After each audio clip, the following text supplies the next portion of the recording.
السلام علیکم. وای یو ورځ لړم اوبو ته ولوېد، سړي چې ولید زړه یې پرې وسوځېد او یو لرګی را پیدا کړ تر څو دا لړم له اوبو څخه وچې ته راوباسي او ژوند یې وژغوري. لړم چې کله له اوبو څخه راپورته شو او دې سړي ته راورسېد نو خپل ژغورونکی وچیچه. نو دې سړي پوښتنه ورنه وکړه چې ولې؟ نو لړم ورته وویل چې ما خپل کار وکړ او تا خپل کار. نو حقیقت هم همدا ده چې د منافق مزاجه کمسلو خلکو سره د ښه کولو ترڅنګ له هغوی سره باید احتیاط هم وشي، ځکه هغوی د خپل عادت او ګټو لپاره همیشه ستاسې قربانۍ او چیچلو ته آماده ناست وي.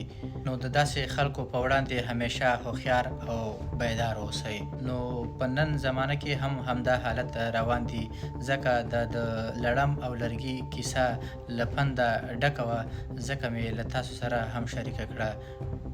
مننه.